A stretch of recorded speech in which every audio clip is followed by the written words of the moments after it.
Hey listeners, sorry, I forgot to record this in my main intro. Wanted to tell you really quickly before we get started, this is another episode where I had something funky happen with the sound as I was recording. There isn't an echo, so it's still easy to listen to, but it does sound a little bit different than what you're going to hear in the intro and the normal quality of the show. Wanted to give you that heads up. All right, here we go. This is She Creates Business, a podcast for wedding pros. Your host, Kinsey Roberts, interviews incredible women in the wedding industry who are making their mark and creating success on their terms. Join the conversation. Hello there. Welcome to episode 141 of She Creates Business, a podcast for wedding pros. This is your host, Kinsey Roberts. Thank you for being here. My guest today is Shirley Goodwin, who is a floral designer. But not only that, she's also a practicing pediatrician. And I'm very excited to have her on the podcast because I mentioned this at the top of the show. She's my first pediatrician, but also I enjoy this conversation because it's a little out of the norm of what we hear in business right now, which is that you need to be going full-time in your business and quitting your job and being a full-time entrepreneur. And this conversation is really about how much Shirley loves being a pediatrician. She doesn't plan on quitting that job, but she also loves being a floral designer and how she incorporated that into her life. And now, 3 years in as still a new business, how she's building her floral business along with being a pediatrician and how she's kind of keeping them not balanced because I feel like that's really hard, but how she's kind of keeping them in harmony and what she does to, focus on being a pediatrician and then also focus on being a business owner. And I loved this conversation. Like I said, and I feel like we've talked about this before, you guys, that you don't have to go full-time in your business to be a business owner. If you are enjoying your career, if you are enjoying your full-time job, if maybe that's just not the right fit for you right now, don't let the rhetoric make you feel like you're not succeeding. It's okay to have a full-time job and also be building your business. And I'm just really appreciate how candid Shirley was and how practical and pragmatic she was with her advice for how she's been building her floral business. Let me tell you a little bit more about her. She's the owner and lead designer of JR Flowers. JR Flowers is a wedding and event floral design studio located in Leesburg, Virginia, about 30 minutes west of Washington, D.C. She started the business 2 years ago after a lifelong love of flowers and designing for family and friends. Her design style is elegance with flair, and she loves to add a pop of color to any event. Shirley could design flowers in her home studio all day and night, but realizes she has to come up for air and spend time with her 2 sons and her husband. Shirley is also a part-time pediatrician and still practices several days per week. This is a really fun conversation. Shirley, thank you so much for being here. It was an absolute pleasure. Without further ado, you guys, let's go to the show and hear from Shirley about how she's building her newer floral business and working as a pediatrician. Shirley, welcome to the show. Thank you, Kinsey. Thanks for having me on. Thank you for being here. I have told you offline, and we were DMing on Instagram, you guys, and I'm loving this topic. I cannot wait to chat about it. Well, number one, I think you're the first pediatrician I've ever had on the show, so we're reaching milestones here. That's good. But I'm looking forward to getting into your story and how you got into the wedding industry from being a doctor. So we're going to get to all of that, you guys, I promise, but Shirley, as you know, I read your professional bio there at the top of the show, but I'd love for you in your own words, really quick, just tell everyone what you're doing, who you are, and what you're doing in the industry right now. What's your profession? Okay, sure, yes. My name is Shirley Goodwin. I own JR Flowers in Leesburg, Virginia, which is about 40 minutes west of Washington, D.C. Mm-hmm. I provide floral designs for weddings and events. I have this studio and everything in my home. It's in my basement, so I can, work from there, and I really enjoy that. I'm also a pediatrician. I've been a pediatrician for about 16 years. I was working full-time, but I am part-time now.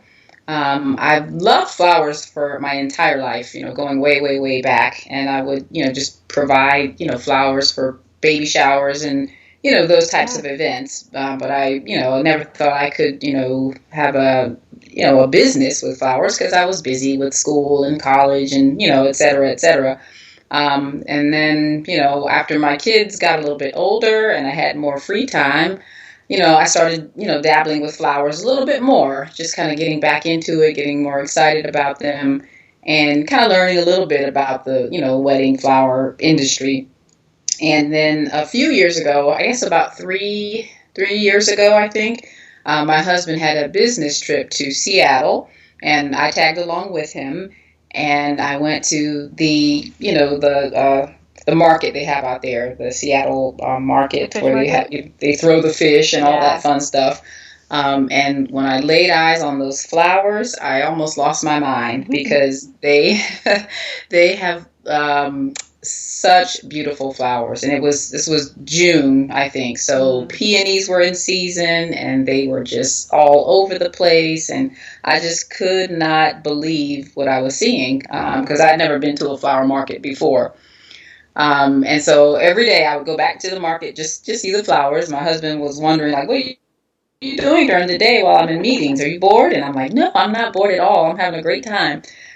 So every day I would go back to the market, and by the end of the trip, I decided, you know what, this is really weighing on me. I really need to do this. Really need to start this business because I could like feel it in my bones that I needed to do it because I just love floral design so much.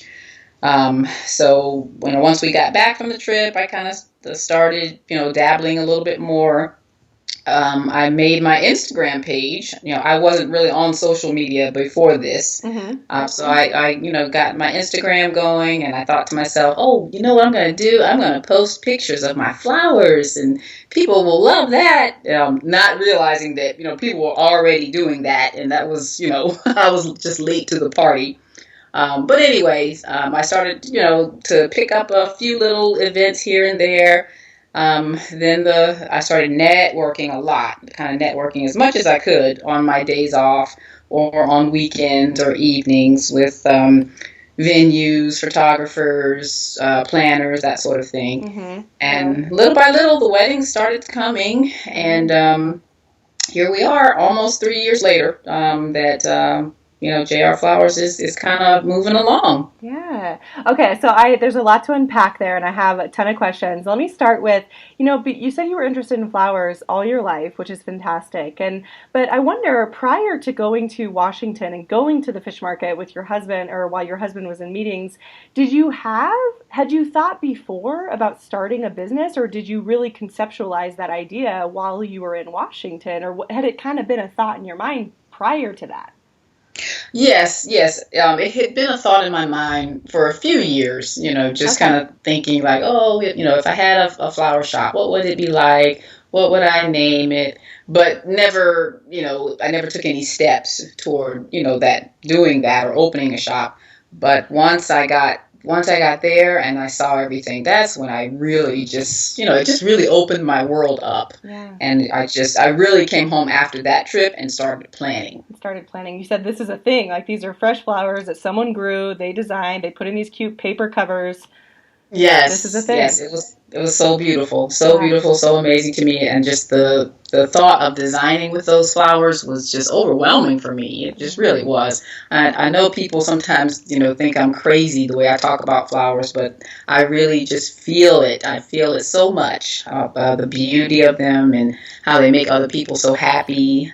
So I at that point, I felt like I've got to do this. Otherwise I'll regret it for the rest of my life. Right. You don't know what you don't know. Might as well try. That's true. And it's been so exciting. Do you feel like, I guess, when you were prior to, really diving in once you returned home from Washington, did you, as you were just thinking, what would it be like if I had a shop, or what would it be like if I was a floral designer? What made you think of that? Were you kind of looking for something, just like a side hustle, as they say, on top of being a pediatrician? Were you hoping to go part-time or get out of that industry? Like, what were your thoughts around that? I think I was just thinking that I wanted to just do something else. Okay. I wasn't planning to leave my pediatric practice, but I just wanted to kind of do something else. Just because like I said, I had more free time. And I just felt like, hey, you know what? I'm going to go ahead and start this and just see where it goes. I didn't, have a specific like 5-year plan or anything at that point. I just said, let's just see where this goes. Yeah, yeah. That's a really healthy attitude, I think. Sometimes, and we've talked about this on the podcast before, but sometimes when we start businesses or we're in the middle of our businesses, it feels so precious to us, almost in an unhealthy way, because we're just like, this, it has to be the thing, this has to be the thing that's successful. This has to be the thing. And it can feel suffocating in a way. And so I really appreciate your outlook on that. Let's see where it goes. Yes, I'm fortunate enough, that I do have another job so that I can focus on the styles and the, quote unquote ideal client that I want.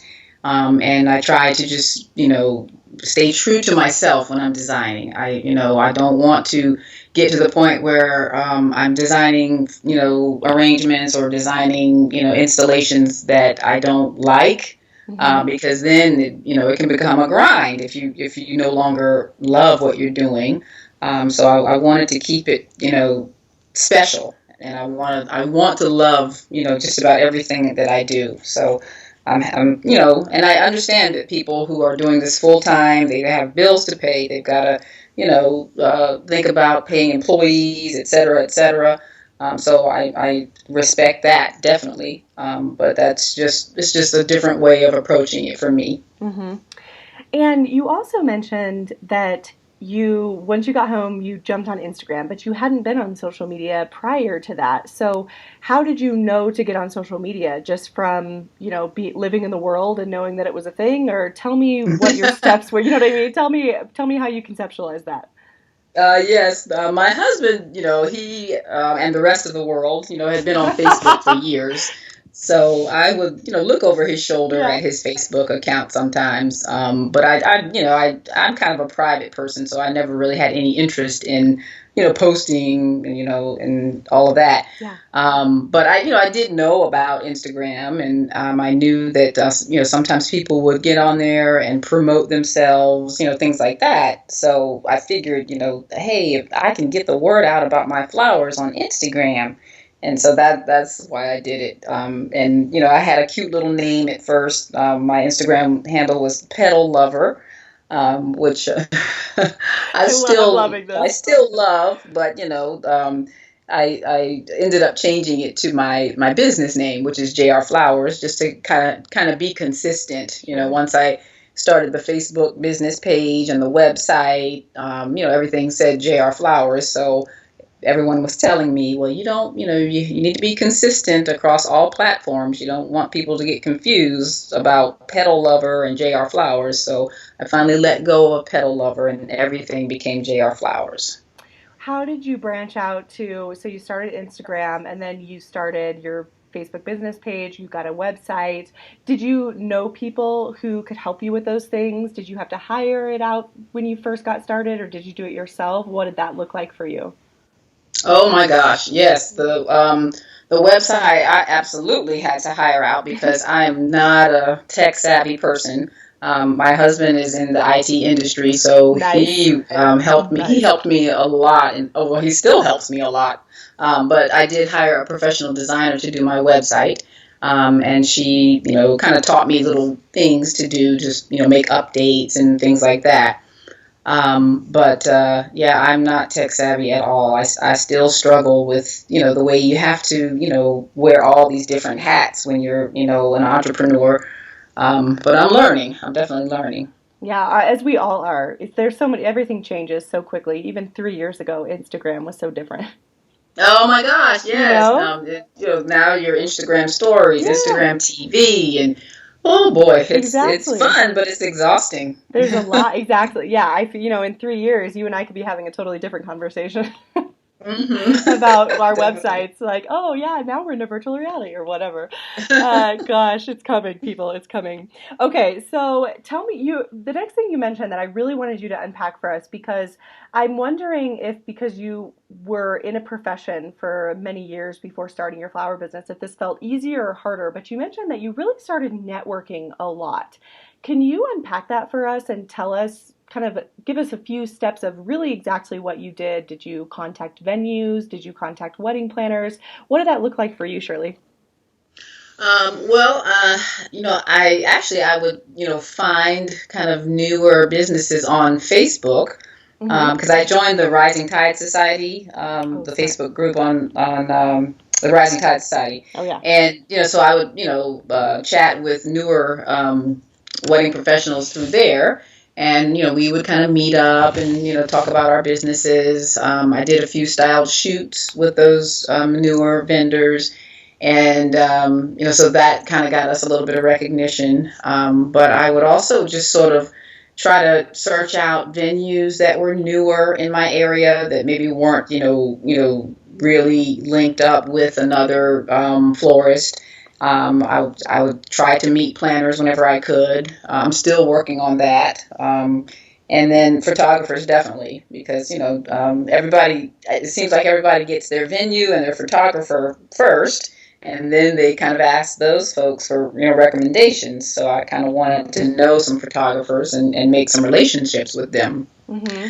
And yeah, my networking was usually on my days off, or in the evening, or sometimes on Saturday, just trying to squeeze it in between my day job and my kids' school schedules, and just all of those kinds of things. So that's still a work in progress, because I still don't network as much as I would like to, because many events are during the day or early evening, and you just can't do it all, unfortunately. You can't. That's true. And so, where do you find yourself kind of, quote, getting the most bang for your buck? Do you go to events? Do you go to like cocktail hours? What are your conferences or workshops? Where do you see yourself kind of gravitating to the most? Well, the most bang for my buck as far as securing brides has been from the venues, because I've made some good relationships with 3 or 4 venues in the area, and they've been very generous and have shared my information with brides. As far as my personal learning and development, I have been to several floral design conferences. I just went to one earlier this year Oh, in nice. near New Orleans, and that conference was very eye opening. Just all the designers from all walks of life, teaching us how to design, teaching us about business. I went to the same conference a few years ago, right after I started the business, and back then I was, really just so green about, what is this conference about? I'm gonna go and just try it, and it just kind of blew me away. And that really kind of helped to keep my fire going, as far as diving into the business and just meeting more people, that sort of thing. And I've had some other little business classes, along the way, Yeah. because the business part of it is extremely hard, and you have to really know that end, otherwise you won't have a business. Yeah, I couldn't agree more. It feels like, especially when we're getting started, I mean, any time, because as we just agreed, everything is evolving and changing so much. And, 3 years ago, we were not doing Instagram stories, and now they can actually be a really impactful part of our business. And so, in 3 years from now, we'll be discussing something else. And even now, I don't know if you are in your business, but in my venue business, even still, almost 4 years later, it's still just Katie and I. We have a few people to do things here and there. Like I hired a graphic designer and stuff like that, but it's just us. And so we really are the chief cook and bottle washer of everything. So we have to be Hmm. good at our craft. You're a floral designer, but also you are a marketer and a website keeper upper and, all the things. Yes, a A blogger and blogger. everything. Oh my goodness, blogging. blogging, everybody talks about blogging. You got to blog, but it's just hard to just sit down there sometimes and just write about something. But then once you finally sit down and start and do it, then you're like, oh, okay, this is great. I'm going to write another one. And then, a few days later, you lose your momentum. And then a month or two goes by without a blog post and you feel bad. So Yeah. you get, you just keep going round and round and round. But yeah, I do most of the designing myself. I will bring in, a freelance designer to help me if it is a larger event. And I certainly have, help on the day of the wedding. I have a team that will help me set up, deliver and set up everything. But most of the designing I do on my own. You do on your own. Okay. And how did you find the team to assist you on the day of the wedding? What did that look like for you? Well, again, kind of networking with other florists during, open house events. So how sometimes venues will have like wedding open house events. I would meet other florists, and we would kind of exchange information, and then we always say, hey, if you need help on your wedding, let me know. If I need help, I'll let you know. And so that was very helpful, getting to know other florists. Certainly my husband is the logistics guy. He is in charge of the delivery and setup. But Your husband's a man of many talents. IT I'm sorry, man and say again? delivery. I said your husband's a man of many talents. IT man and Yes. delivery. Yes, absolutely. He's the team lead for delivery and setup. Nice. But certainly, I have design people with me because he's not interested in any designing. Right. So he can he can get us there and help us unload. But then he's like, let me know when it's time to go. Yeah. And I'm done. Bye. I love you. So how are you, you're 3 years in business or more, how are you growing your business now? You've done the networking. I know you said that's a work in progress. I think it is for all of us. And of course, we have different marketing things, but what are you doing right now and kind of where do you see or where do you want JR Flowers to go? What does that look like for you? Well, a lot of people ask me that, like, Mm-hmm. are you gonna leave medicine? Are you gonna, open up a separate shop? I don't really think I'm going to leave medicine completely. I would certainly like for JR Flowers to continue to grow, and I'm trying to put more emphasis on making relationships instead of passing out cards. You go to some events and people are just passing out their card, and I'm not interested in doing that. I'd like to make relationships with people. And then that way, if we do have a client that we can share, then that's great. But I realize that, everybody has their own thing going on. So it's not anyone's responsibility to give me clients. But I do want to, make many more friends in the industry and just get to know people. I'm trying to put more emphasis on my website because I've learned from other florists or other professionals in general that, Instagram or Facebook could go away any day because, we don't own that, but we own our website. And so we need to, have people coming to our website more and more. And I did, recently kind of start working on my Pinterest page, my business Pinterest, just to get another platform out there because it seems like Pinterest is becoming, or it already is very popular, but it's becoming even more popular, I think, with brides. So I really kind of, did a pretty good job with beefing that up recently. So I focus more on relationships. I don't do much advertising. And again, I just want to kind of get out there a little bit more and, meet some more planners and, just kind of offer my services. I'm out kind of, west of Washington, D.C., so a lot of planners are in the D.C. market or Southern Maryland market, so we don't cross paths very often, but I would like to get to know some of those vendors and professionals out that way too, just to kind of broaden my reach to different clients in the area. I like that. I like that you're really intentional about the geographic location of where you're trying to like get clients from. I think that's really smart. Do you feel like, I guess, how did you just from, I mean, you go to industry events and conferences.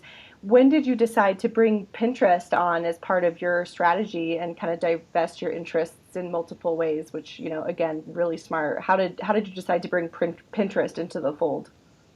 Well, I have been hearing from other professionals that oh, Instagram is not, I'm not getting as much engagement as I used to, so I need to branch out a little bit more. And I heard some other folks talking about Pinterest, and in the back of your mind, you think to yourself, well, maybe I'll get to that at some point.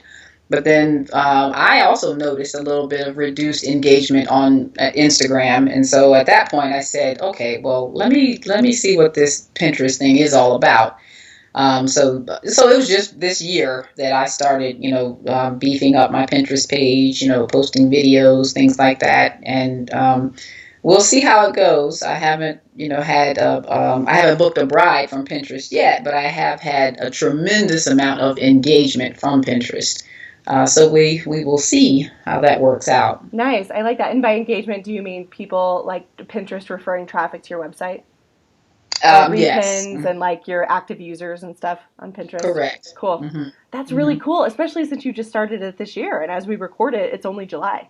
That's right. That's right. Yes, really things move so quickly, and you kind of just say, okay, let me go for it, let me try it, and it's very exhilarating trying new things, because you can get into a rut with your routine and your day job, things like that. But this business is all mine, so I can kind of do what I want to do, and I can go out there and say, you know what, let me try it. Let me just see how it goes. And, you feel so proud when you accomplish something that you never thought that you would ever do.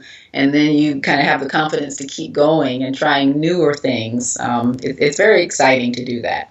Yes. Oh, I agree, especially with marketing. And I just wrote an email about this actually as we record this and to my list. And I feel like, especially during busy wedding season, that I get so bogged down with working inside my wedding business, inside the venue, that I just feel kind of exhausted and overwhelmed with marketing. And sometimes I just ignore all the platforms, but then trying something new can give you that shot in the arm or that boost you need to say, okay, whew, like, let's not burn it to the ground. Let's let's like refocus. And what am I missing here? Maybe we do need to divert a little bit of attention just to get our energy back up.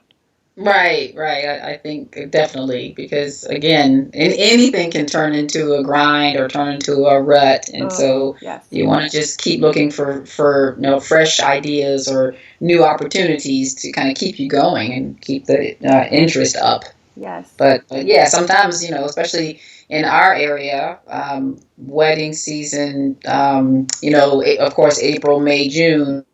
But September is very, very hot here in this area. Hot meaning popular, not hot as far as weather. So September is very popular. And last September, I remember just wedding after wedding after wedding. And after that was over, I was exhausted. Mm-hmm. And I kind of said to myself, all right, I don't know if we can keep up that pace.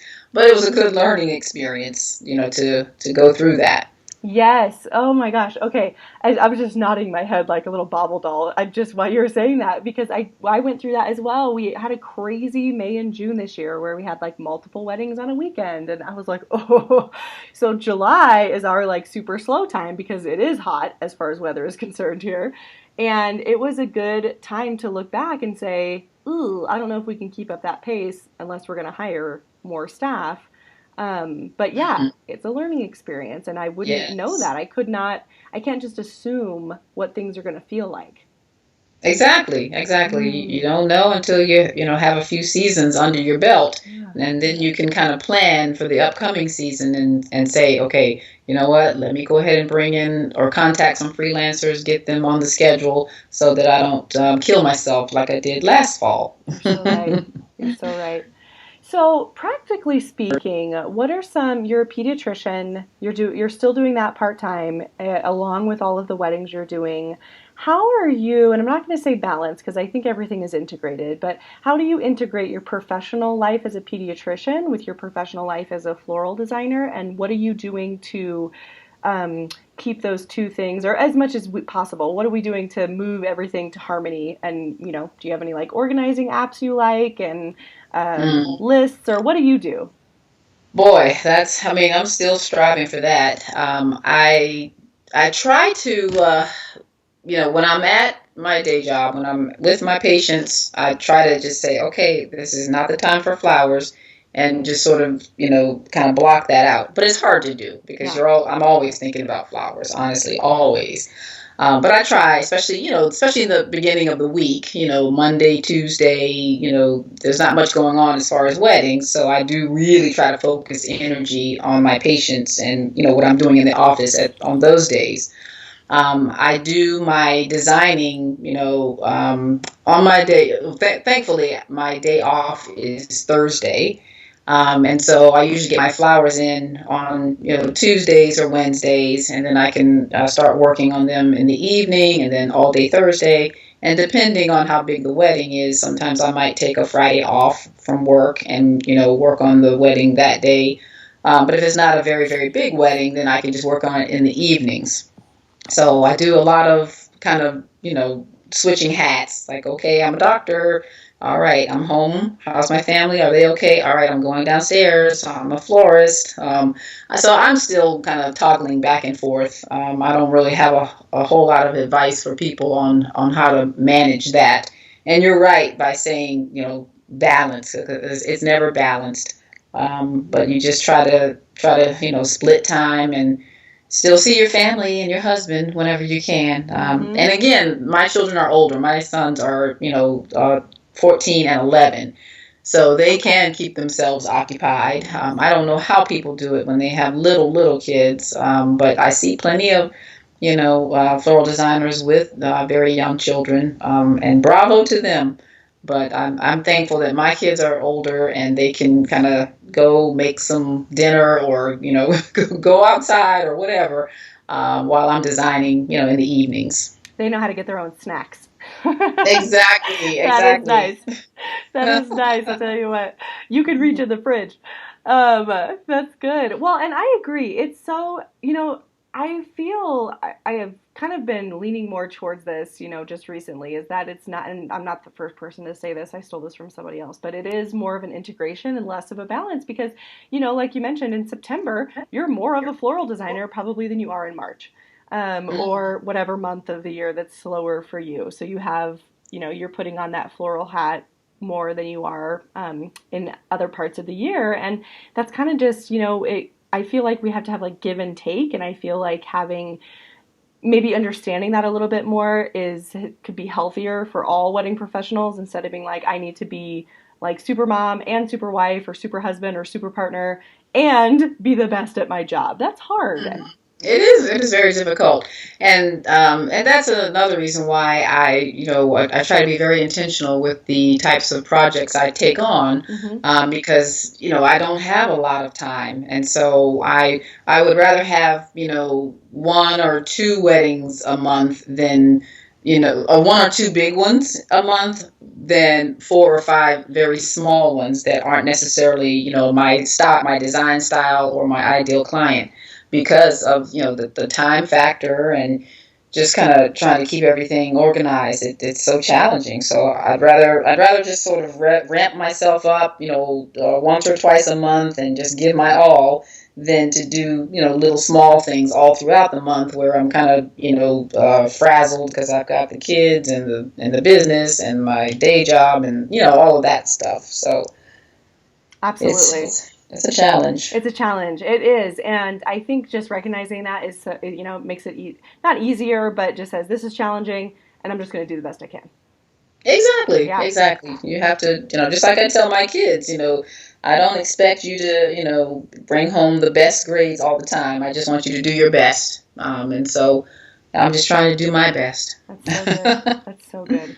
Do you have, as we wrap up here, Shirley, this has been just so realistic and pragmatic and practical, and I appreciate these types of interviews a lot. I thoroughly enjoy these. What are like 2 tips that you would give to that person out there who was like you 3.5, 4 years ago and is just now thinking, oh, I should do that, like maybe I should start my floral company or my planning business or my photography business, but they haven't pulled the trigger yet. What are two pieces of advice or just, hey, here's something to consider, would you give them? Well, the first one would definitely be start before you think you're ready, because if you try to analyze it and keep turning it over and over in your head, you'll never do it. So you need to try it while you're still scared, because you can just paralyze yourself with anxiety and worry. So start before you think you're ready. And then the other part would be definitely get your education, your design education, as well as business education. Because if you are serious about this being a business and not a hobby, then you really want to have a good foundation as far as design. And a very, very solid foundation as far as the business end goes, because this is a business, and if you want to stay in business, you need to make sure you're charging properly and keeping taxes and everything in order. So that's my take. That's right. That's right. Brilliant. I like that. Try it while you're still scared. That's good. Yes, it is. And it's exhilarating. Again, once you get out there and you try it and you see that you were able to accomplish it, then you feel so great about yourself. And then you say, okay, well, I'm going to try the next thing. I'm not sure how it's going to work, but I'll figure it out. And you just charge out there and go. Yes. Shirley, this has been really fun. I appreciate you coming on the show so much. Tell everybody where they can find you. Well, you can find me on the web, www.jrflowers.net. I'm on Instagram at jrflowersweddings, and on Facebook also at jrflowersweddings. Perfect. I appreciate you guys. Let's listen up. I will put quotes, anything you want to copy, all of Shirley's links to her social and her website in the show notes, of course, as always. So that way, if you have questions for her, if you just want to say hi, loved your interview, you can sure do that. Shirley, thank you so much. Oh, thank you, Kinsey. It was a lot of fun. I agree. Talk to you later. Bye-bye. Okay, bye-bye. Thank you so much for listening to She Creates Business. Please take a minute and head to iTunes to leave an honest review so we can help more wedding pros find the show.